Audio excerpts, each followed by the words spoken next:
It's been nearly 2 years since Sora was revealed to be the last fighter for Smash Ultimate, putting an end to the greatest video game crossover of all time. If you really think about it, Sora had to be the last fighter. The final spot needed to go to someone who everyone agreed, for the most part, deserved the last spot. And when it was revealed that Sora was the true winner of the Fighters Ballot all those years ago back on Smash Wii U, it's hard to deny that Sora is not deserving of the last spot. Throughout the history of Smash, we've had a number of legendary characters join the fray. Saying that Sonic blew people's minds when he was first revealed for Brawl all those years ago would be an understatement of the century. Sonic was the undisputed most requested character ever. And this was back when Nintendo and Sega's relationship was still up in the air, and ultimately his appearance paved the way for future guest appearances by third-party companies. Snake, who appeared alongside Sonic, was yet another surprise guest fighter.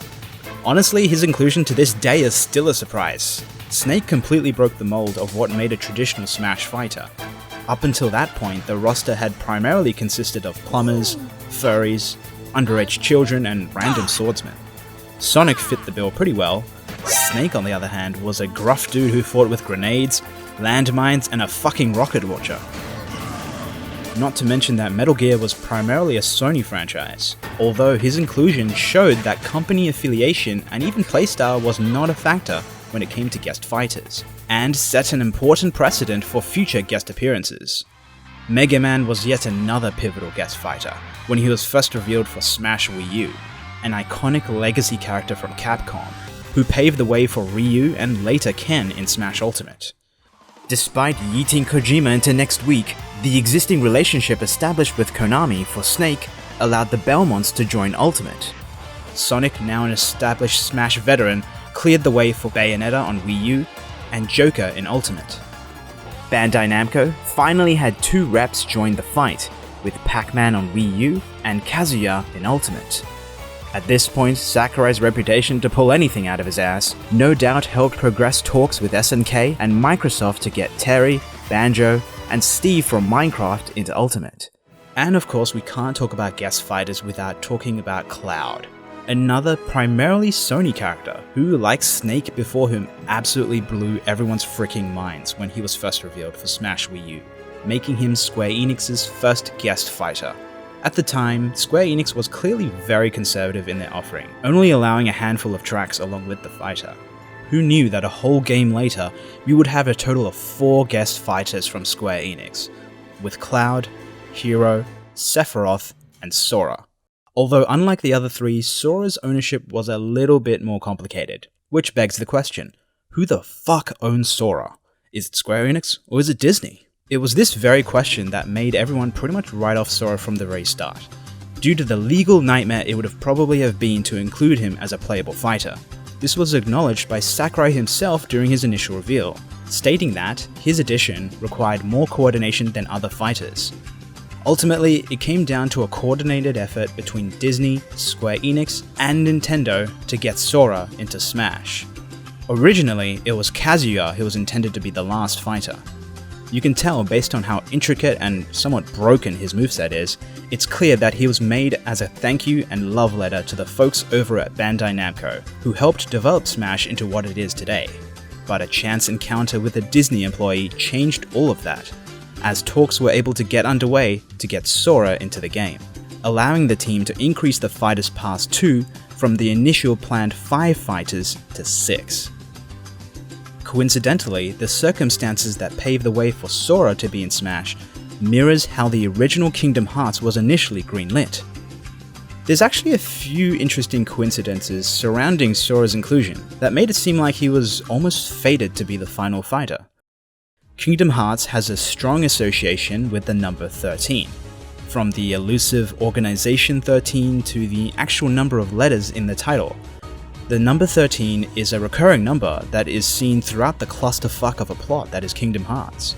Now, if you count Pyra and Mithra as separate fighters, Sora is the 13th DLC fighter, who was released in Update 13.0.0, along with 13 Spirits, 13 days after the reveal. His inclusion also aligned perfectly with the Kingdom Hearts 20th anniversary, Even the whole premise of World of Light fits Sora's confusing journey into Kingdom Hearts, being the literal key to restoring corrupted hearts, and this is referenced in Sora's reveal trailer. Maybe his addition will finally give me the motivation to finish the slog that is this game's story mode. Yeah, never mind. As you can imagine, Sora's design and animations would have had to be reviewed and approved by both Disney and Square. The creator of Kingdom Hearts stated in a tweet on the official Kingdom Hearts page, "Nintendo were very thorough and did a great job responding to our frequent reviews and detailed requests when it came to designing Sora for Smash." And it shows, as Sora is easily one of the most animated fighters in Smash, with a sense of flow and fluidity that replicates exactly how he moves in Kingdom Hearts. His design takes after his appearance from Kingdom Hearts 1, where he's younger and slightly happier about life before shit hits the fan.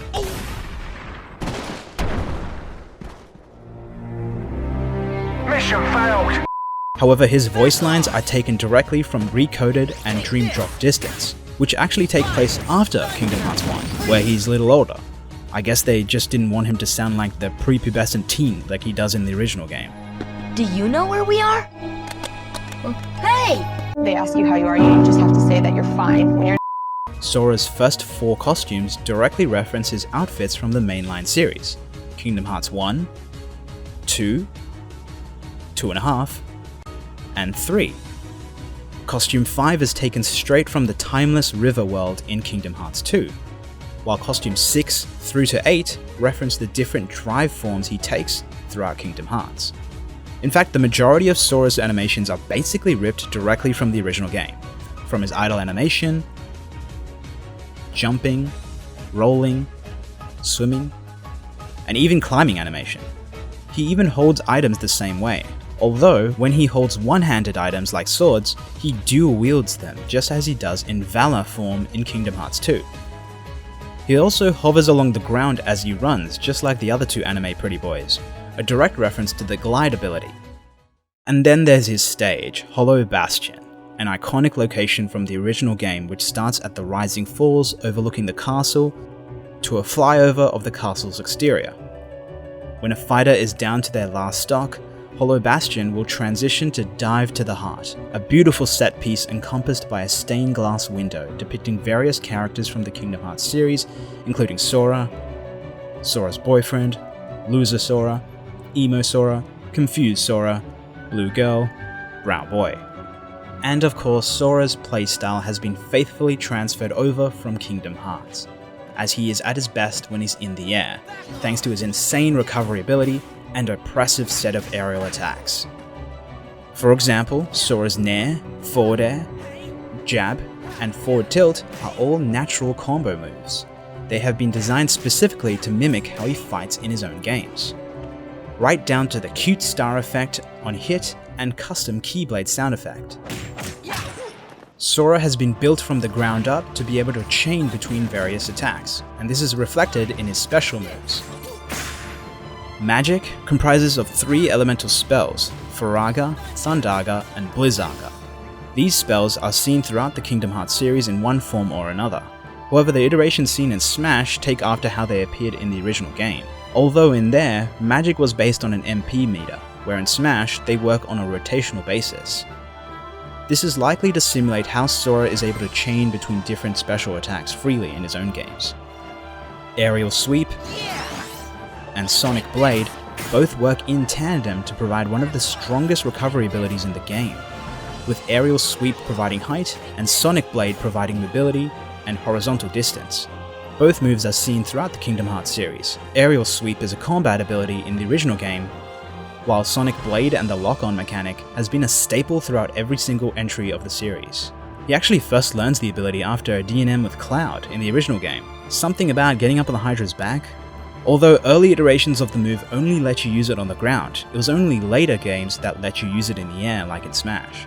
Once again, the ability for these moves to be chained into each other is to further emphasize the free-flow combat seen in Kingdom Hearts. Counterattack is the only exception to this.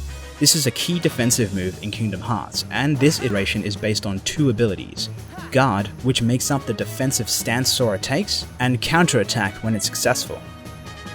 In Smash, this move has some unique properties that straight up break the traditional established laws of counterattacks. This could be a direct reference to how the Kingdom Hearts plot breaks people's brains.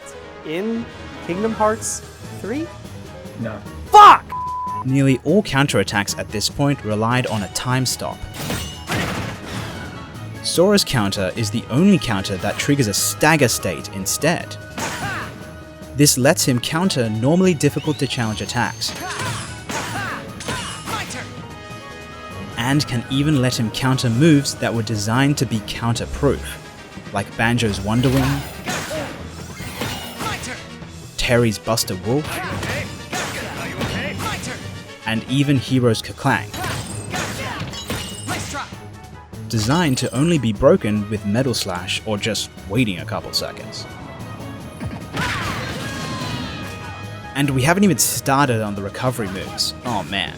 Sora's counter is the only one that can consistently detect and punish recoveries that extend through the stage, like Ryu and Ken's Shoryuken, Marth and Lucina's Dolphin Slash, King K. Rool's Propeller Pack, all fall in the wake of Sora's heartless counterattack. However, Sora is not without its flaws. The Kingdom Key, which Sora wields as his Keyblade, has its own advantages over a traditional sword, with its high active frames and combo ability, but its overall range is pretty poor. Unlike traditional sword fighters who can take advantage of the range of their sword to reduce the risk to themselves, Sora must be up close and personal to deal any kind of damage, putting himself at a fair degree of risk compared to other sword fighters. Fuck this guy! Sora doesn't have much to offset this risk either, with an inconsistent zoning game, and kill options with clear counterplay. Sora can be a mixed bag, in the sense that he's a sword fighter who fights like a brawler, but without the range of a sword fighter, nor the speed of a brawler. This mismatch of archetypes can make him struggle against fighters who actually lean into their respective archetype, and is the main reason why top players have struggled to get any real results with him. But despite this, there's no denying how much fun it is to play as Sora in this game. He brings a sense of joy and freedom that, in my opinion, no other fighter has been quite able to match. I think I speak for a lot of people when I say that Smash Bros is a gateway into gaming. I remember when I picked up Brawl for the first time as a kid. Back then, my experience with video games was limited to Pokemon and a handful of sports games. But after seeing all these characters from different franchises, some of which I've never seen before, it really opened the floodgates into gaming for me. Now can you imagine what a kid will think when they see Smash Ultimate's roster? Good fucking god.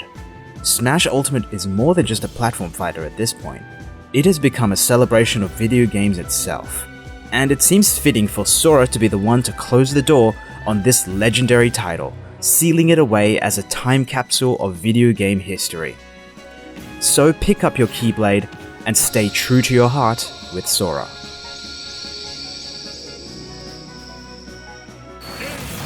Sora wins!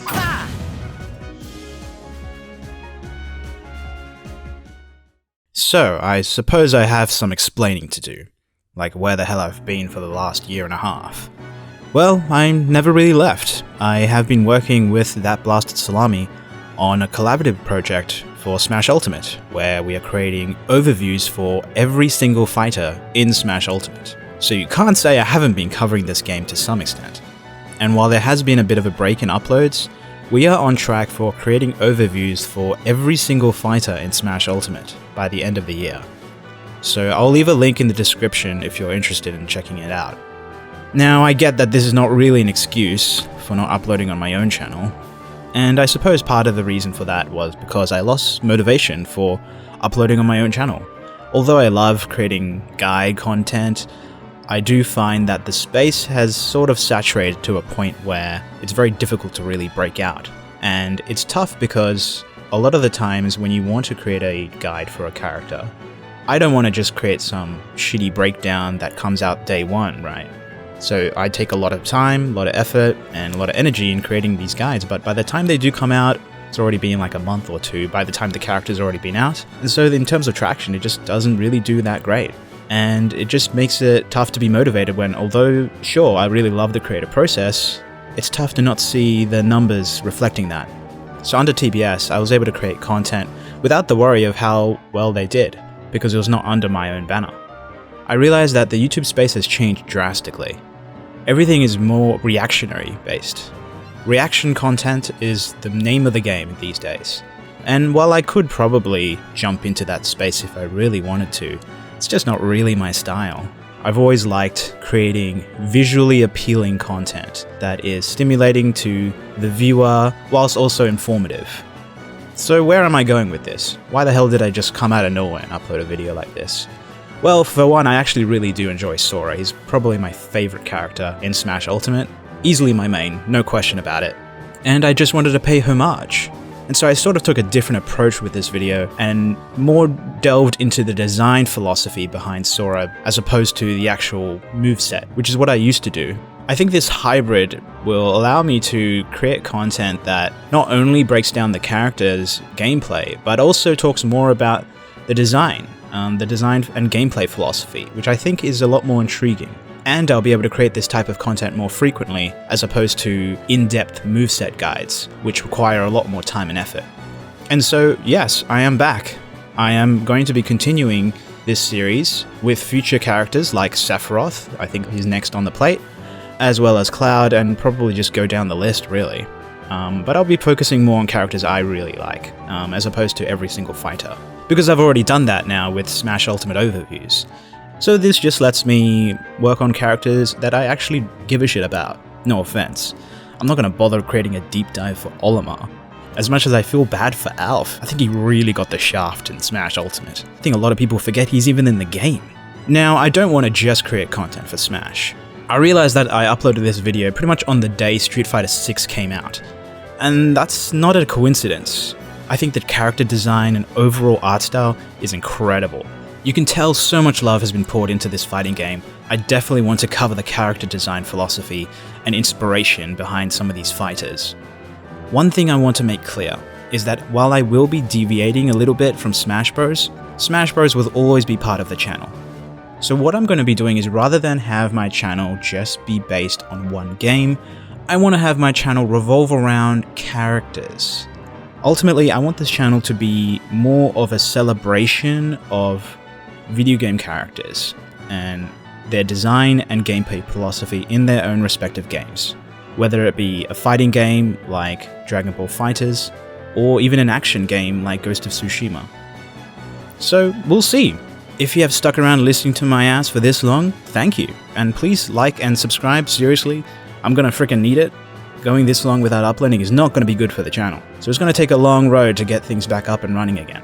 So any support you guys do, whether it be commenting, liking, subscribing, sharing, will help get the ball rolling again. But again, if any of this sounds interesting to you at all, I hope you stick around. I think you might be surprised. I'm someone who prefers to let his actions speak for themselves. So I'm just gonna shut the fuck up while I deliver more content down the line. So stay tuned, and have a lovely rest of your day. Take care.